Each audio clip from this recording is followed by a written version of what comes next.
Hello, biology. Paul is here. Purpose of this video is to allow you to finish up the 1-2 or chapter 1, section 2 notes.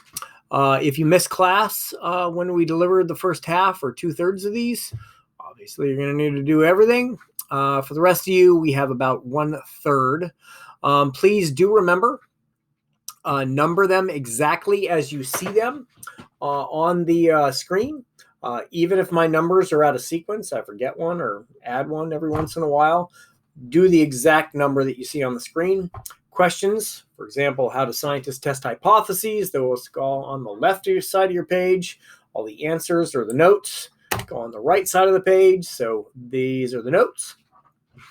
So please put them in Cornell note style. And if you are typing them, that is totally fine, but it still has to be question on the left, answer on the right.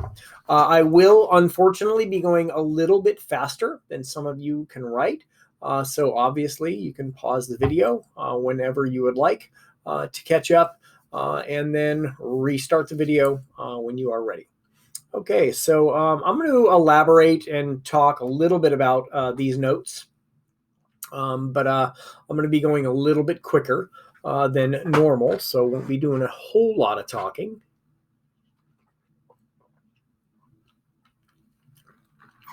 So an experiment where you change only one variable at a time is a controlled experiment. The manipulated variable is the one that's changed. The responding variable is the one that should be affected by the manipulated variable. All the other variables need to stay the same. So that is a controlled experiment. And later on, when we get to the slide where it talks about this famous experiment, I'll tell you a little story. Very embarrassing story about my first year at Rio 15 or 16 years ago now, in the 05-06 school year. Okay, I'm getting ready to bump ahead to the next slide. So obviously this would be the time that you would want to pause it. All right, designing an experiment. You have to have a question or a problem that needs to be solved. You need to form a hypothesis. The hypothesis cannot be wrong as long as it can be proven or contradicted by doing the experiment. Setting up a controlled experiment, that's really coming up with the procedure, the steps that are necessary to run the experiment. Speaking of experiment, went to school today to get a whole bunch of supplies and will be recording a video while I'm doing the experiment with you live this coming Friday. Unrelated to biology, we're going to be calculating the density of two minerals, but really just to walk you through the process of completing an experiment and writing a lab report.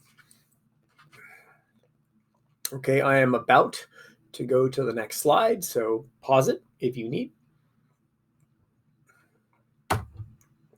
Okay, you do not need to write these questions down. I would encourage you to go back and look up the answers if you don't know them already. A hypothesis should be tested using a blank where only one blank is changed at a single time. Go back and take a look at number 11 if you're not sure what it is. I'll give you guys a couple seconds to do that. I don't want to ruin it for you if you're trying to look these things up. All right, first blank is using an experiment where only one variable is changed at a single time. And of course, we're talking about a controlled experiment. What are 3 of the 5 things that should be done when designing an experiment? You're going to want to go back to number 12 if you can't remember. I bet you can remember a couple at least, maybe not all 5. You have to have a question. You have to have a problem. You have to form a hypothesis that can be tested during the experiment. You need to design the experiment or come up with the steps necessary. Record and analyze your results or your data. You're going to do that while completing the experiment and then drawing a conclusion. Did your hypothesis get met? Was it true? Or was your hypothesis contradicted? Was it false? Okay, again, 13 question left. Notes on the right. That's the left. Question on the left, answer on the right. Okay, I think I got that right, but sorry. Okay, how do you form a question? An example of that was a famous experiment that was done by Reddy, and eventually spontaneous generation was disproved by Spallanzani. And Pasteur came along and did some really important work as well. But people were interested in knowing how living things came to existence. They did not have the benefit of knowing about DNA. They did not have the benefit of knowing about father contributing one chromosome, mother contributing another chromosome. And that's why the offspring are a blend of the characteristics of the parents. They wanted to know where organisms came from. One hypothesis was spontaneous generation, the idea that life could come from thin air. Reddy proposed alternately, or contradicted that statement, that maggots, these white larvae that can be seen growing on meat after a period of time, came from eggs that flies laid on them, and that the maggots did not just come out of thin air.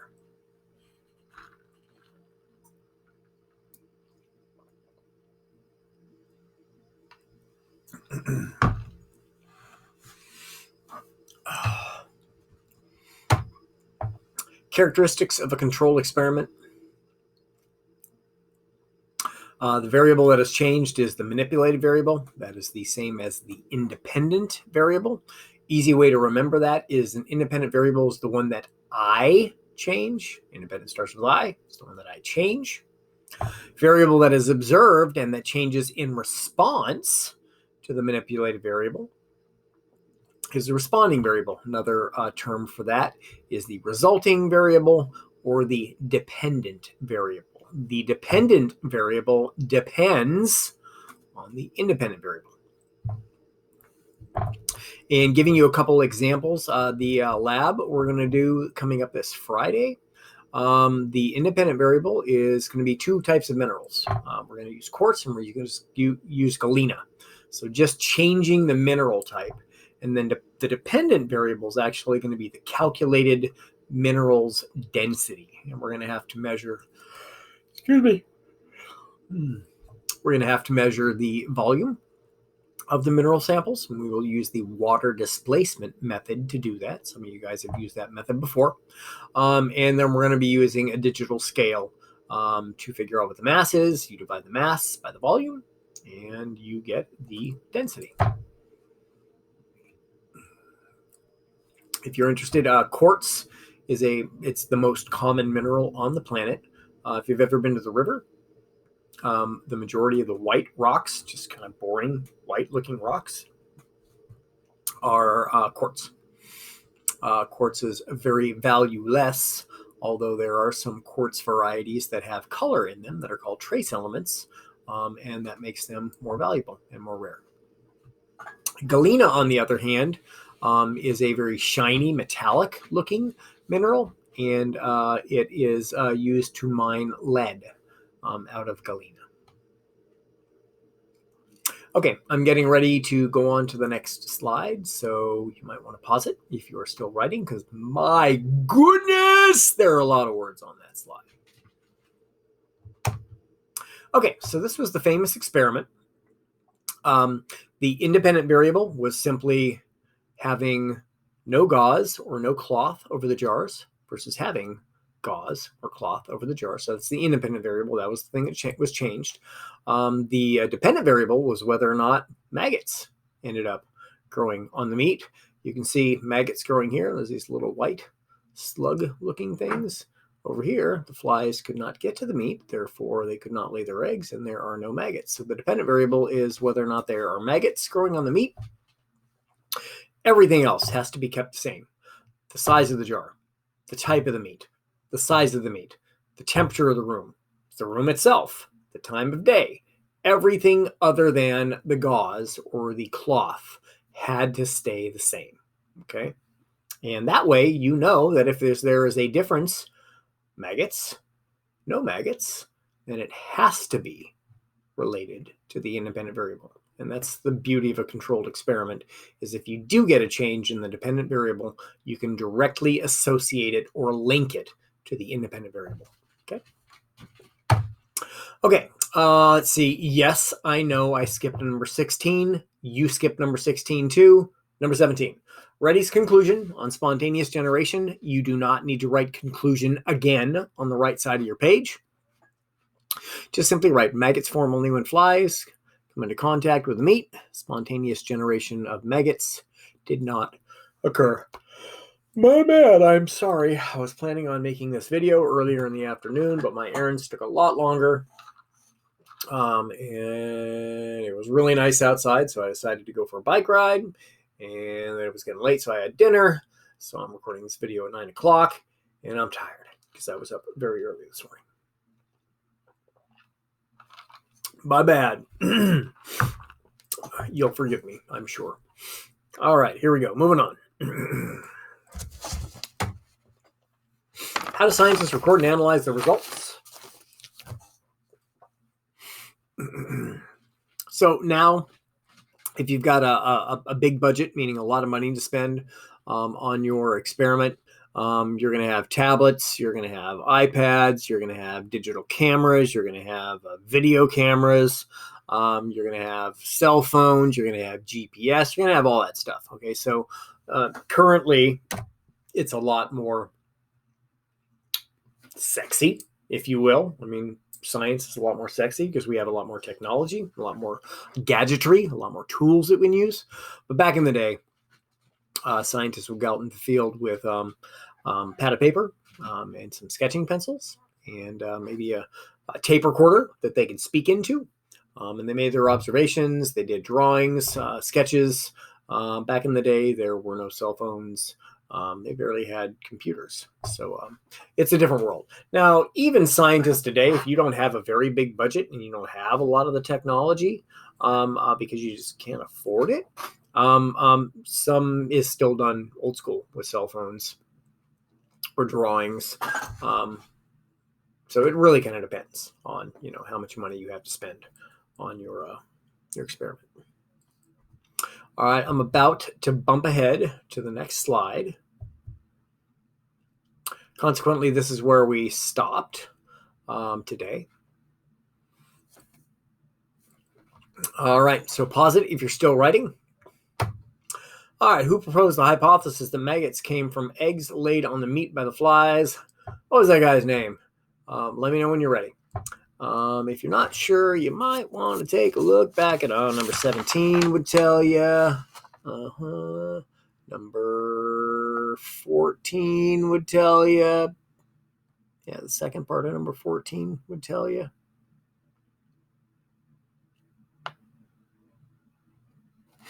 Okay, that is, did you get the clue? Ready? Yeah, Ready was his name. All right, the type of experiment where there is a manipulated variable and a variable that is observed in response to the manipulated variable is a blank experiment.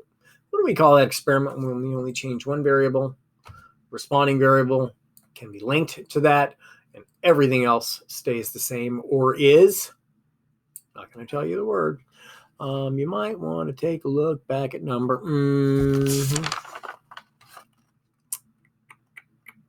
15. When everything is kept the same, they are controlled. The other variables are controlled. We're talking about a controlled experiment. Reddy concluded that blanks appeared only when blanks came into contact with the meat. And of course, you're going to want to go back and take a look at number 17. That is his conclusion. Reddy concluded that maggots appeared only when flies came into contact with the meat because they could actually lay their eggs on the meat. The eggs hatched, and then, of course, the maggots had something to eat. That's why the flies laid their eggs there in the first place. All right. Okay, getting ready to advance. Here we go. Not a bad idea to write these questions down, but the questions you really want to write down are the ones that are at the end of the PowerPoint. the multiple choice questions. Okay, how do scientists come up with a conclusion? They use the data from the experiment to evaluate the hypothesis. So there's analysis and evaluation going on after the data is collected. If the data does match, if you remember back to the scientific method, if the data does match the hypothesis, you communicate your results. If you're a professional scientist, you go public or you publish in a scientific journal. For you guys, you're going to be writing a conclusion. If the data do not match the hypothesis, if they don't match the hypothesis, then you probably should go back and do the experiment again to see if you made any mistakes.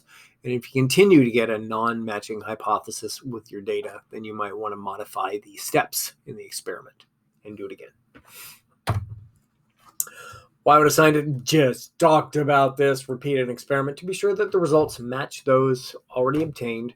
Matter of fact, if we're talking about groundbreaking science and really important things being learned, scientists are going to do these tens of times, hundreds of times, maybe even thousands of times before they go public to make sure that they are absolutely certain that the experiment worked the way it was supposed to. And the reason why that is scientists like to disprove one another.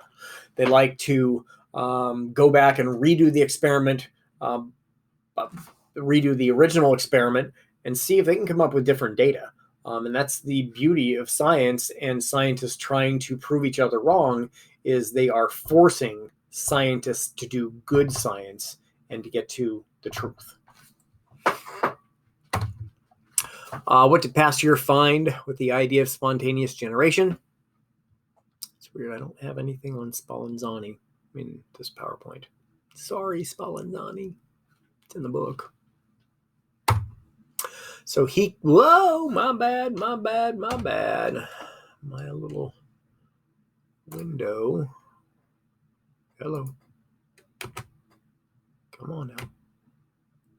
Yeah, I thought I had this all figured out. Guess not. Let's do this. So Pasteur was the one who conclusively disproved, and now watch, it's not gonna work. Please tell me. No, I don't want to start at the beginning. Hold on, there's another way to do this. Slideshow view. No, slideshow. From current slide. Thank you. My window is covering up the control to start on that slide. Pasteur was a Frenchman. He was a famous, matter of fact, there's lots of schools worldwide, I'm sure, that are named after him. But he was the one who conclusively disproved the hypothesis of spontaneous generation, showing that all living things come from other living things. So he took Reddy's work and he made it better. And Pasteur, obviously, you probably have heard of the term pasteurization, which is a process used to get rid of bacteria and other pathogens that are found in foods to make them safe to eat and consume. So that is one of the things that he did. He's most famous for. We'll get to this in a second. Again, lots of words on the slide. I'm going to go ahead and bump to the next slide in about 30 seconds. The next slide's the one I'm going to tell the story about. I'll start the story now. So 15 years ago, brand new teacher.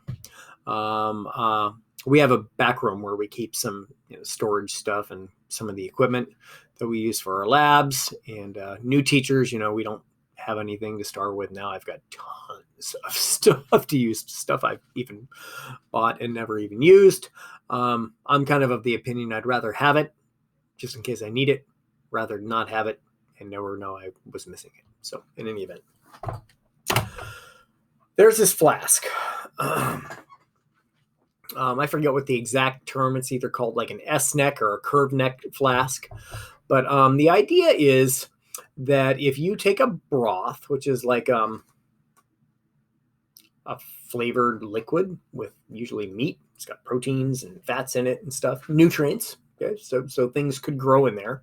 What you do is if you put this broth in this flask and you boil it to kill everything in there,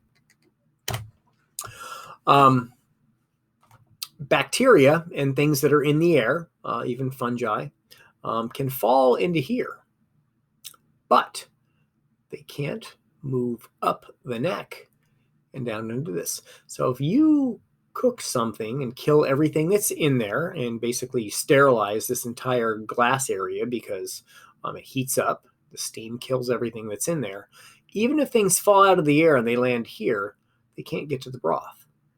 And literally for years and years and years and years, you can have this flask with this nutrient in it, and nothing grows in it.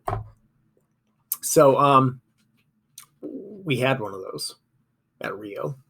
And our department chair, Mr. Ruggiero, he taught AP Biology and Biology, and he taught at Rio for decades. I don't know exactly how long. Super cool guy, taught me a lot about teaching. I had some struggles my first couple of years, and he was always there to support me. Anyway, there was this flask back in the back room. In my defense, probably should have been put somewhere safer. But it was just in a cabinet, and there were other things, metal things in the cabinet. And I accidentally, I was moving some things around, and I bumped something into it, and I broke it.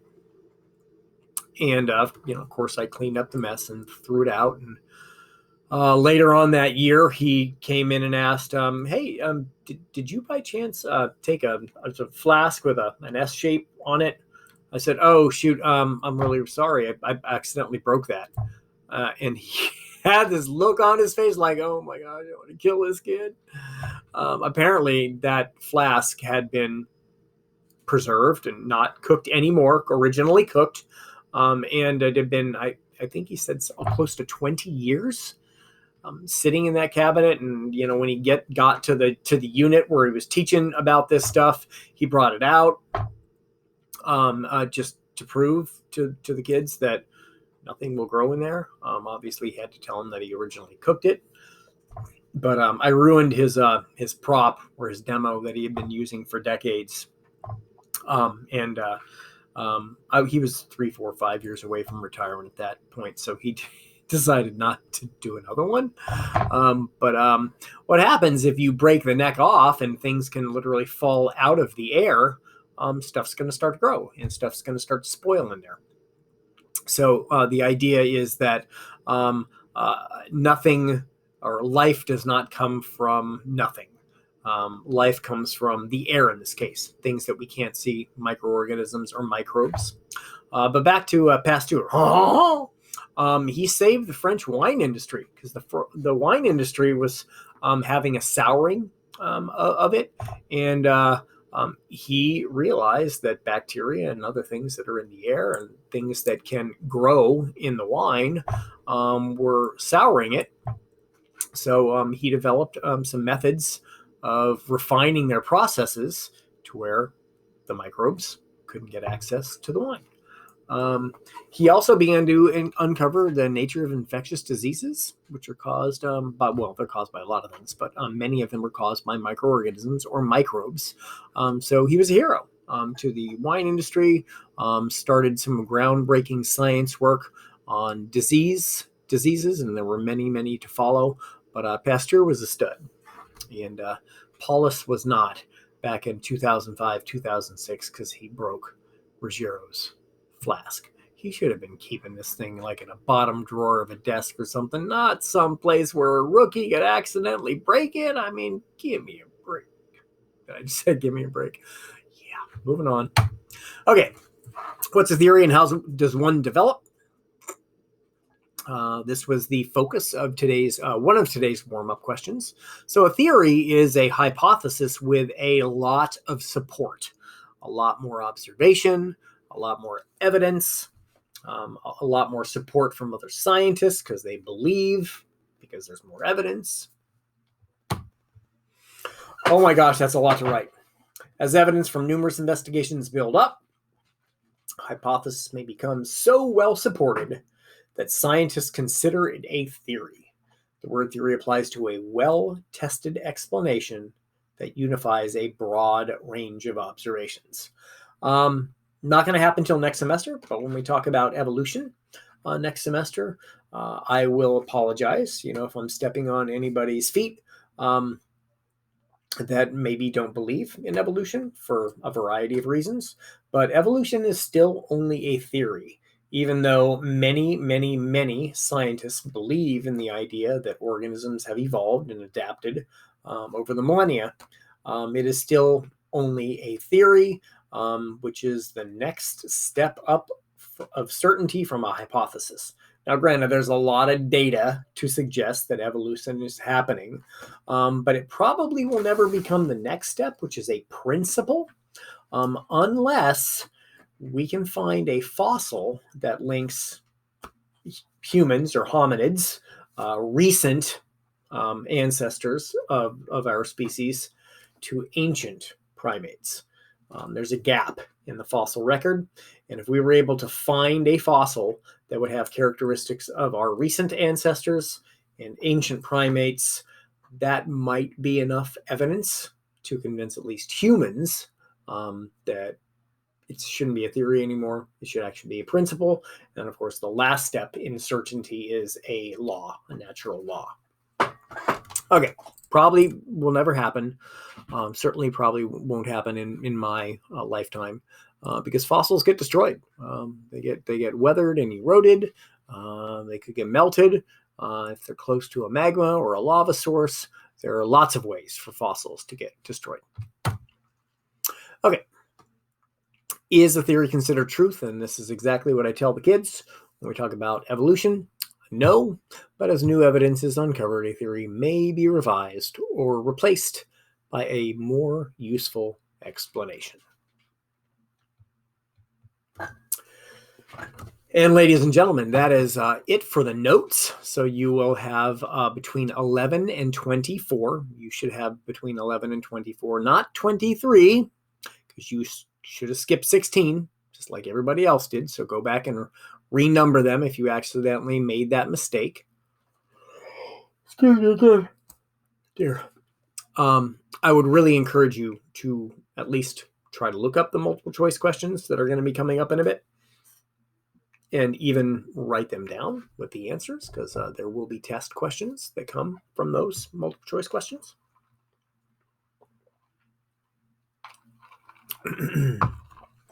Okay, I'm about to jump to the check for understanding slide. So if you are still writing, please pause the video. Scientists are able to come up with a conclusion by blanking the data to evaluate the blank. You might want to take a look at number, where is that one? Number 19. Take a look back at number 19.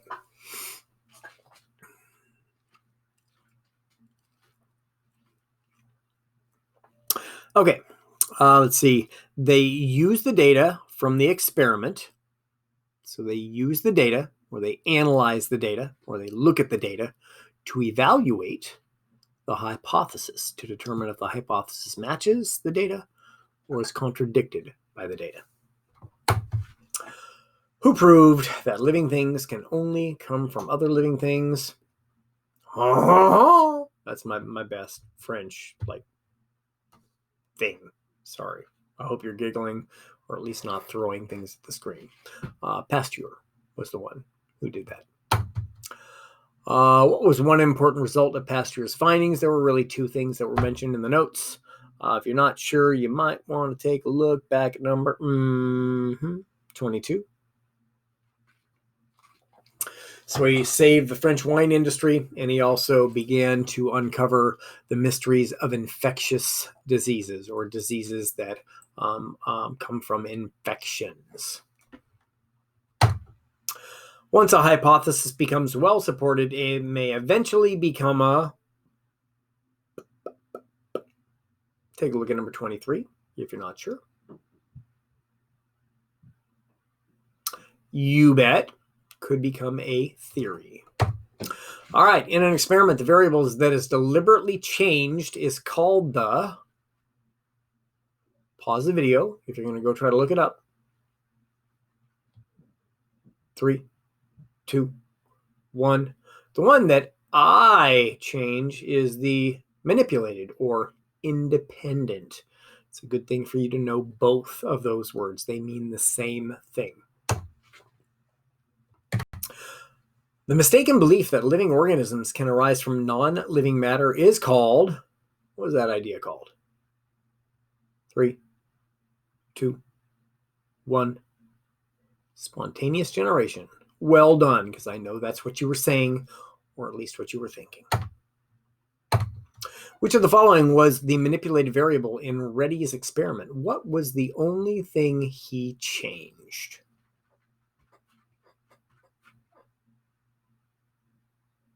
3, 2, 1.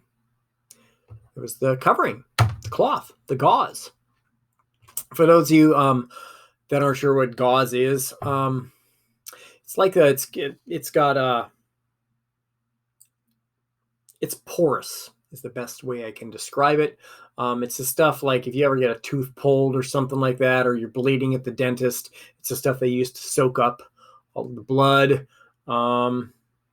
It's kind of like an ace bandage, but it's got larger openings. So when you fold it over many times, the air can still go through, but obviously the flies could not go through. Okay. Sorry if I did a poor job of explaining what gauze is. A well-tested explanation that unifies a broad range of observations is a 3, 2, 1. That's a theory. I think we got one more. We have one more. Oh my goodness. Hold on a minute. Oh, that's lame. Sorry about that. Now you can see the answer.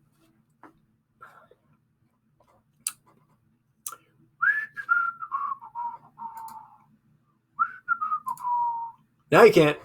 All right. That was lame. Scientific explanation does not become a theory until 3, 2, 1. It's got to have support and evidence from numerous investigations and observations. So the correct answer is B. So again, what I would recommend that you do with these questions is on a separate piece of paper, every time we do a video or we do the notes in class, write down the question and write down the answer. And I would have that in a separate document, not part of the notes, okay? Just something else. I would type them up if I were you, or write them down, and then just have them separate. Because when you take the test, you get to use your notes, and you know that there are going to be some questions that come from those, and you might just be staring at the question and the answer, maybe. Well, I hope you have found this video useful. If for nothing else, to finish up your notes. Hopefully you enjoyed my story and my lame French accent. But if you didn't, that's fine too. Have a nice evening, morning, afternoon, whenever you're finishing these notes and watching the video. And I will see you in the classroom.